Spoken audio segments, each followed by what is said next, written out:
আমরা সবাই অস্থির একটা সময় পার করেছি। কারো মন মানসিকতা কিন্তু একটু ভালো ছিল না। কখন কি হয় না হয় বা কি হতে চলেছে এটা নিয়ে সারাক্ষণ সবার মনে একটা চিন্তা ছিল। আমরা যারা দেশের মধ্যে ছিলাম তারা মোটামুটি সবাই একই রকম ছিলাম। ভালো থাকার তো সুযোগই ছিল না। কাল বাঁচবো কিনা সেই নিশ্চয়তাও ছিল না। এমন একটা সময় পার করেছি। আমরা যেহেতু কোনো ধারার রাজনীতির সঙ্গে জড়িত নয়, আর সেই সাথে দেশের সাধারণ জনগণের মধ্যে একজন, এই ধরনের মানুষের আসলে বিশ্বস্ত সূত্রের মাধ্যমে দেশের আপডেট নিউজ জানার সুযোগ থাকে না। তো দেশ কোন ধারায় কোন গতিতে কোন দিকে আগাচ্ছে সেগুলো আমরা কিন্তু ওইভাবে পুরোপুরি বুঝতেও পারি না। আর সেই জন্য ওইসব দিকে যেতেও চায় না। তবে যারা প্রাণ দিয়ে গেছেন তাদের জন্য একটাই দোয়া থাকবে, আল্লাহ তাআলা যেন তাদের ছোট বড় সমস্ত গুনাহ মাফ করে তাদেরকে জান্নাতবাসী করেন। যারা অসুস্থ অবস্থায় হসপিটালে বা বাসায় আছেন তাদেরকে আল্লাহ তাআলা তাড়াতাড়ি সুস্থতা দান করুক এবং শোক সামলিয়ে ওঠার তৌফিক দান করুক। সব মানুষকে এই ধরনের কামনা করা ছাড়া এই মুহূর্তে আমাদের আর কিছু করারও নেই। আলহামদুলিল্লাহ এখন সবার মনে কিন্তু স্বস্তি ফিরে এসেছে। দেশের মানুষের মুখে হাসি এবং শান্তি ফিরিয়ে দেওয়ার পিছনে এসব ভাইগুলোর অবদান রয়েছে। আর এই শান্তিটা ফিরিয়ে দিতে যেসব ভাইগুলো শহীদ হয়েছেন সেই সব ভাইদের প্রতি রইল মন থেকে অনেক অনেক দোয়া। Hello everyone, welcome to another new blog KSM cookery. কেমন আছেন? আই হোপ সবাই ভালো আছেন, সুস্থ আছেন, নিরাপদে আছেন। আলহামদুলিল্লাহ আমরাও পরিবারের সবাই ভালো আছি। সবাইকে আমার পেজে আমন্ত্রণ জানিয়ে আজকের ভিডিওটি শুরু করলাম। যারা এই মুহূর্তে আমার ভিডিওটি দেখা শুরু করেছেন তারা প্লিজ একটা লাইক দিয়ে ভিডিওটি কন্টিনিউ করবেন। আর যারা আমার পেজটি নতুন ভিজিট করছেন, যদি আমার ভিডিওটি ভালো লেগে থাকে তাহলে আমার পেজটি লাইক শেয়ার ফলো করে পাশে থাকবেন। দেশের যে পরিস্থিতি, এই পরিস্থিতিতে কিন্তু কোনো কাজকর্ম করতে ইচ্ছে করে না। তারপরও জীবন এবং জীবিকার তাগিদে কর্মপ্রচেষ্টা চালিয়ে যেতে হয়। সকাল সকাল ঘুম থেকে উঠে নাস্তা বানাতে চলে আসলাম। আপনাদের ভাইয়া আগের দিন রাতে বাইরে থেকে কিনে একটা পাউরুটি এনেছিল। প্রতিদিন সকালের নাস্তায় রুটি পরোটা খেতে একঘেয়েমি লাগে। তারপরে আজকে অনেকগুলো কাজ করতে হবে, সেই চিন্তাধারা থেকে আগের দিন রাতে বলেছিলাম যে একটা পাউরুটি এনে রাখার জন্য। তো আজকে সকালের নাস্তার জন্য ব্রেড পিৎজা বানাবো। তো প্রথমে কড়াইতে পরিমাণ মতো তেল দিয়ে পেঁয়াজ কুচি দিয়েছি, সেই সাথে বেশ কিছু কাঁচামরিচ কুচি করে দিয়েছি। যেহেতু আমি এখানে গুঁড়া মরিচটা ব্যবহার করব না, কাঁচামরিচের ঝালেই রান্নাটা করব। তো বেশ কিছুক্ষণ ভেজে নিয়েছিলাম, তারপর দিয়েছি জিরা গুঁড়া, গরম মশলা গুঁড়া দিয়ে একটা ডিম ভেঙে দিয়েছিলাম। ডিম ঝুরি করে ভেজে নিয়েছি। এদিকে আমি অফিস কিনে কয়েকটা আলু আর একটা গাজর গ্রেটারের সাহায্যে গ্রেট করে নিয়েছি। এখন এই ডিমের মিশ্রণের সঙ্গে ভালো করে মিশিয়ে নিয়ে কম আঁচে ঢাকনা দিয়ে ঢেকে রান্নাটা কমপ্লিট করব। আলু গাজরের মিশ্রণটা হতে থাকুক, এইদিকে আমি পাউরুটির উপরে টমেটো সস মেখে নিচ্ছি। বলতে পারেন কিছুটা অগ্রিম কাজ করে নিচ্ছি, এতে করে আলু গাজরের মিশ্রণটা হওয়ার পরে পিৎজাগুলো বানিয়ে নিতে পারি। এই পাশে আমি কিছু চিজ গ্রেট করে নিয়েছি। আপনারা চাইলে এখানে অন্যান্য সবজিও অ্যাড করতে পারেন। আমার হাতের কাছে আলু আর গাজর ছিল, সেগুলো দিয়েই পিৎজা পুর বানিয়ে নিয়েছি। আমরা অনেকে অনেক ধরনের উপকরণ দিয়ে ব্রেড পিৎজাটা বানিয়ে থাকি। আমার হাতের কাছে যে উপকরণ থাকে আমি এর মধ্যেই একটা নাস্তা তৈরি করে থাকি। দেখেন এইদিকে আমার পিৎজার পুরটা কিন্তু হয়ে গিয়েছে। এখন গোলমরিচ গুঁড়া দিয়ে নামিয়ে নেব। এই পর্যায়ে গোলমরিচ দেওয়ার কারণে অন্যরকম একটা ফ্লেভার আসবে, তাই গোলমরিচটা দেওয়ার চেষ্টা করবেন। আপনাদের ভাইয়া আর আমার ছেলে মেয়ে তো মাঝে মধ্যে অবাক হয়ে বলে, তুমি কি থেকে কি রেসিপি বানিয়ে বসে থাকো, স্বাদ কিন্তু একই থাকে। এইদিকে আমার পিৎজার পুরটা রেডি হয়ে গিয়েছে। এই পর্যায়ে ঠান্ডা করে নিতে হবে। আজকে হাতে তেমন একটা সময় নেই, যার কারণে আমি এই অবস্থায় বানিয়ে নিব। এখন পাউরুটি স্লাইসগুলোর উপরে পুরটা বিছিয়ে দিয়ে উপরে চিজ দিয়ে ব্রেড পিৎজাটা রেডি করে নেব। এই চিজ দেওয়ার কারণে ব্রেড পিৎজাটা খেতে খুবই ভালো লাগে। এইদিকে আমি গরম পুরের উপরে চিজ দেওয়ার কারণে চিজ মেল্ট হওয়া শুরু করেছে। এই জন্য আপনারা পুরটা ঠান্ডা করে নেবেন। এইদিকে আপনাদের ভাইয়াও উঠে পড়েছে, এই জন্য আমি তাড়াতাড়ি নাস্তাগুলো রেডি করে নিচ্ছি। এখন একে একে সবগুলো ব্রেড পিৎজা একইভাবে তৈরি করে নেব। আপনারা চাইলে বিকেলের নাস্তায় বা বাচ্চাদের টিফিনে এই ব্রেড পিৎজাটা দিতে পারেন। আমার ছেলে মেয়ে তো মাশাআল্লাহ এই চিজ দিয়ে যে কোনো রেসিপি তাদের খুবই পছন্দ। বিশেষ করে যাদের ছেলে মেয়ে আছে তাদের জন্য উপকারী একটা রেসিপি। আমি আজকে ব্রেড পিৎজাটা চুলায় তৈরি করে নেব। আপনারা চাইলে ইলেকট্রিক ওভেনে 180 ডিগ্রি সেলসিয়াস তাপমাত্রায় 20 মিনিটের জন্য বেক করে নেবেন। এই পর্যায়ে আমি অরিগানো দিয়েছি, আপনারা চাইলে স্কিপ করতে পারেন। সবগুলো ব্রেড পিৎজা রেডি। এখন চুলায় প্যান বসিয়ে বাটার ব্রাশ করে দিব। এই বাটার দেওয়ার কারণে পিৎজার নিচের অংশ ক্রিস্পি হবে আর উপরটা হবে সফট। বাটার না থাকলে আপনারা চাইলে তেল ব্রাশ করে নিতে পারেন। এখন পিৎজাগুলো দিয়ে কম আঁচে ঢাকনা দিয়ে ঢেকে 10 মিনিট রেখে দেব।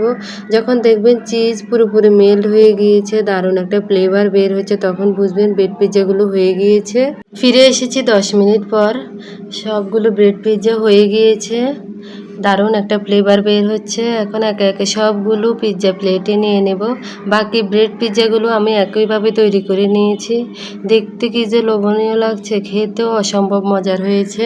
এখন টেবিলে নাস্তা দিয়ে সবাই যেহেতু ঘুমের থেকে উঠে পড়েছে, সবাই একসাথে নাস্তাটা করে নেব। আমার ভিডিওটি যদি আপনাদের কাছে কোনো অংশে ভালো লেগে থাকে তাহলে অবশ্যই কমেন্টের মাধ্যমে জানাতে পারেন। সবার প্লেটে প্লেটে নাস্তাগুলো দিয়ে আজকে অফিস কিনে নাস্তাটা সেরে নেব। আজকে কয়েকদিন যাবত টানা বৃষ্টি হয়েছিল, বৃষ্টির কারণে আবহাওয়াটা বেশ ভালো লেগেছিল। বৃষ্টি হওয়ার কারণে আজকের ওয়েদারটাও বেশ ফুরফুরে লাগছে, কিন্তু বাইরে ভালোই রোদ উঠেছে। এর মধ্যে আমি 2টা ঘরের বেডশিট চেঞ্জ করেছি, সেগুলো আজকে ভিজিয়ে নিয়েছি। এইদিকে আপনাদের ভাইয়ারও অনেকগুলো কাপড় জমে গিয়েছিল, অফিস কিনে সবগুলো কাপড় ধুয়ে নেওয়া হয়েছে। সকালে নাস্তাটা সেরে কাপড় ধোয়ার আগ মুহূর্তে ঘরে সবগুলো কাজ করে নিয়েছি, তার মধ্যে ভাতটা বসিয়ে দিয়ে কাপড়টা ধুয়ে নিজে ফ্রেশ হয়ে নিয়েছি, যার অধিকাংশ আমি আপনাদের সাথে শেয়ার করি না। সত্যি কথা বলতে আমি সকালবেলা উঠে যে কাজগুলো করি সেগুলো আমি কখনো আপনাদের সাথে শেয়ার করি না, ইচ্ছে থাকলেও করতে পারি না, কারণ সব কাজ কিন্তু ক্যামেরাবন্দি করা যায় না, কারণ অনেক লম্বা হয়ে যাবে ভিডিও। দীর্ঘ সময়ের যে ভিডিওগুলো আমরা কেউই দেখতে পছন্দ করি না, আমার প্রিয় আপু ভাইয়াদের দেখার সুবিধার্থে আকারে ছোট করে ভিডিওগুলো করার চেষ্টা করি। এইদিকে আমি ছাদে এসে পড়েছি, সবগুলো কাপড়ও নেড়ে দিয়েছি। ভারী কাপড়গুলো ছাদে দিলেই ভালো, তাহলে দ্রুত শুকিয়ে যায়। আমাদের দৈনন্দিন ব্যবহারের কাপড়গুলো আমি বারান্দাতেই দিয়ে থাকি। বাইরের রোদটা দেখেছেন অনেক ঝলমলে হয়ে উঠেছে, এই রোদে কাপড় একদিনেই শুকিয়ে যাবে। আমাদের দেশে যে এতগুলো দিন যা ঘটে গেছে, এইগুলো আমাদের কারো কাম্য ছিল না, আর সামনের দিনগুলো যে কেমন কাটবে সেটাও আমাদের জানা নেই। তবে সারাটা জীবন কিন্তু সময় একরকম যায় না, উত্থান পতন থাকে, সময়ের ব্যবধানে হয়তো আমাদের দেশে একদিন শান্তি বিরাজ করবে। তো সেই শান্তি কার হাত ধরে কিভাবে আসবে সেটা তো আমাদের কারোই জানা নেই, একমাত্র আল্লাহ তাআলা জানেন। তিনি আমাদের জন্য যা কিছু কল্যাণকর, যা কিছু মঙ্গলকর, এইটাই যেন আমাদেরকে দান করেন, এইটাই আশা করছি। দেশের মানুষ এবং সার্বিক দেশের কল্যাণ হোক, এমনই মানুষের মাধ্যমে আমাদের এই কঠিন পরিস্থিতির উত্তরণ হোক, আমরা তো সেটাই আশা করব। সে কার মাধ্যমে এসেছে, কিভাবে কি করছে জরুরি না, আমরা শান্তি চাই, আল্লাহ তাআলা আমাদের শান্তি দান করুন, আমিন। এইদিকে বৃষ্টি হওয়ার কারণে পুঁইশাকগুলো খুব দ্রুত বড় হয়ে গিয়েছে, ছাদে যেহেতু আসা হয়েছে তাই পুঁইশাকগুলো কেটে নিচ্ছি। পুঁইশাক যতই কাটা হবে এর শাখা পোশাকাগুলো মেলবে। এখানে মিষ্টি কুমড়ো গাছ লাগিয়েছি, এখন এগুলোর ডগা কেটে নেব। কেটে দেওয়ার ফলে এর চারপাশে ডালপালাগুলো বের হবে। লাউ গাছ বলেন, কুমড়ো গাছ বলেন, এগুলো লাগানোর কয়েকদিনের মাথায় ডগা কেটে দেবেন, এতে করে ডালপালাগুলো খুব দ্রুত গজাবে। ছাদে আসলে মাটির অভাব, ছাদে যদি মাটি থাকতো তাহলে অনেক সবজি লাগানো যেত। এইদিকে আমার সবগুলো শাক কাটা হয়ে গিয়েছে, এখন বাসায় চলে যাব। বাসায় এসে বারান্দায় যে মিষ্টি কুমড়ো গাছ লাগানো হয়েছিল সেটারও ডগা কেটে নিয়েছি। ছাদে বেগুন গাছে কিছু বেগুন ধরেছিল, ভিডিওটা করেছিলাম কিন্তু স্কিপ হয়ে গিয়েছে।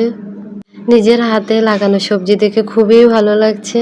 আমরা একা খাবো না, নিচে যেহেতু মেয়ের দাদি আছেন ওনার জন্য পাঠাবো, উনি আবার খুব পছন্দ করেন হাতে লাগানো শাকসবজি। এইদিকে ভাতটা আগে রান্না করে ফেলেছিলাম, এখন তরকারিগুলো রান্না করতে এসে বড় বিপাকে পড়েছি। ফ্রিজ খুলে দেখি বড় কোনো মাছ নেই, আছে শুধু পাবদা মাছ আর মুরগির মাংস। বড় মাছ থাকলে যে কোনো একটা শাক রান্না করতাম, এখন যেহেতু বড় মাছ নেই তাই আজকে আর শাক রান্না করব না। ছাদ থেকে যে বেগুনগুলো এনেছি এর সাথে ফ্রিজে কয়েকটা পটল ছিল, এখন আলু মিলিয়ে পাবদা মাছ দিয়ে রান্না করে নেব। দেশের এই পরিস্থিতির কারণে সব কিছুর এত দাম বেড়েছে। আমাদের দেশে যে পরিস্থিতি সৃষ্টি হয়েছে এর মধ্যে নিম্নবিত্ত আর মধ্যবিত্ত শ্রেণীর মানুষের অবস্থা খুবই খারাপ পর্যায়ে আছে। আমাদের নিত্য প্রয়োজনীয় জিনিসগুলোর দাম এত হারে বেড়ে যাচ্ছে যে আমরা সেটা কখনো কল্পনাও করিনি। আর নিত্য প্রয়োজনীয় জিনিসপত্রের দাম এভাবে বেড়ে গেলে আমাদের প্রতিদিন চলাটাই দায় হয়ে যাবে, কেননা দ্রব্যমূল্য আর মানুষের জীবনযাত্রা এই দুটি একই সূত্রে গাঁথা। আমাদের সমাজে প্রতিটি পরিবার কিভাবে তাদের দৈনন্দিন জীবন অতিবাহিত করবে তা নির্ভর করে কিন্তু তাদের আয় ব্যয় সামঞ্জস্য ভোগ্যপণ্য মূল্যের উপর। আর ভোগ্যপণ্য মূল্য যখন ক্রয় ক্ষমতার মধ্যেই থাকে তখন মানুষের মধ্যে থাকে স্বস্তির ছাপ।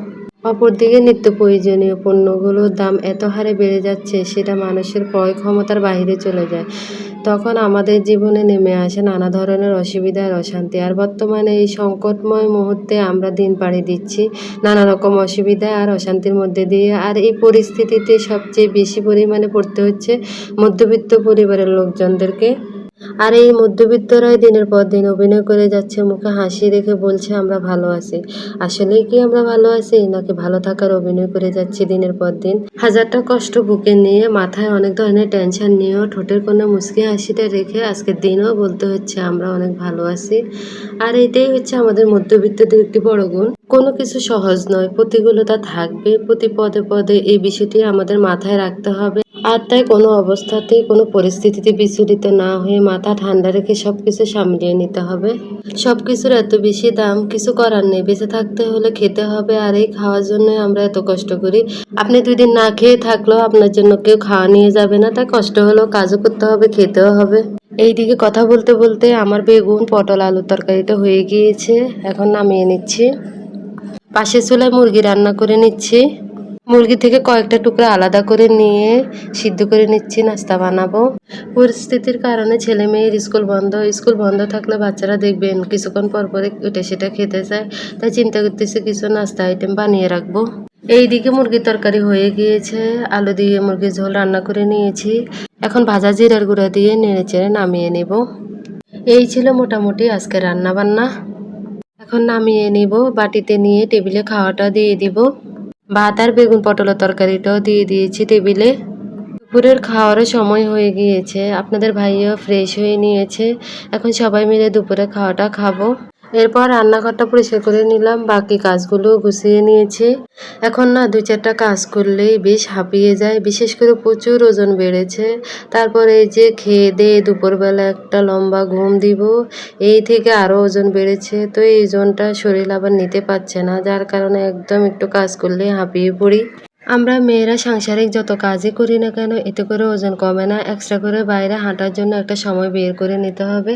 আসলে বাইরে এমন পরিস্থিতি, বের হতেও পারছি না। তো বাইরে সব কিছু স্বাভাবিক হলে ইনশাআল্লাহ হাঁটার জন্য সময় বের করে নেব। ওজন কমাতে হবে। আপনাদের যদি আমার এই ভিডিওগুলো ভালো লেগে থাকে তাহলে প্লিজ একটা লাইক দিয়ে পাশে থাকবেন, কারণ আপনাদের একটি লাইকে পারে আমাকে হাজারো মানুষের নিকট পৌঁছে দিতে। আগের মতো গতানুগতিক ভিডিও দিব ইনশাআল্লাহ, সেই প্রস্তুতিও নিচ্ছি। সেই পর্যন্ত ভালো থাকবেন, সুস্থ থাকবেন, সেই কামনায় আজকে বিদায় নিচ্ছি। পরবর্তী ভিডিওতে আবারও দেখা হবে। আল্লাহ হাফেজ, আসসালামু আলাইকুম।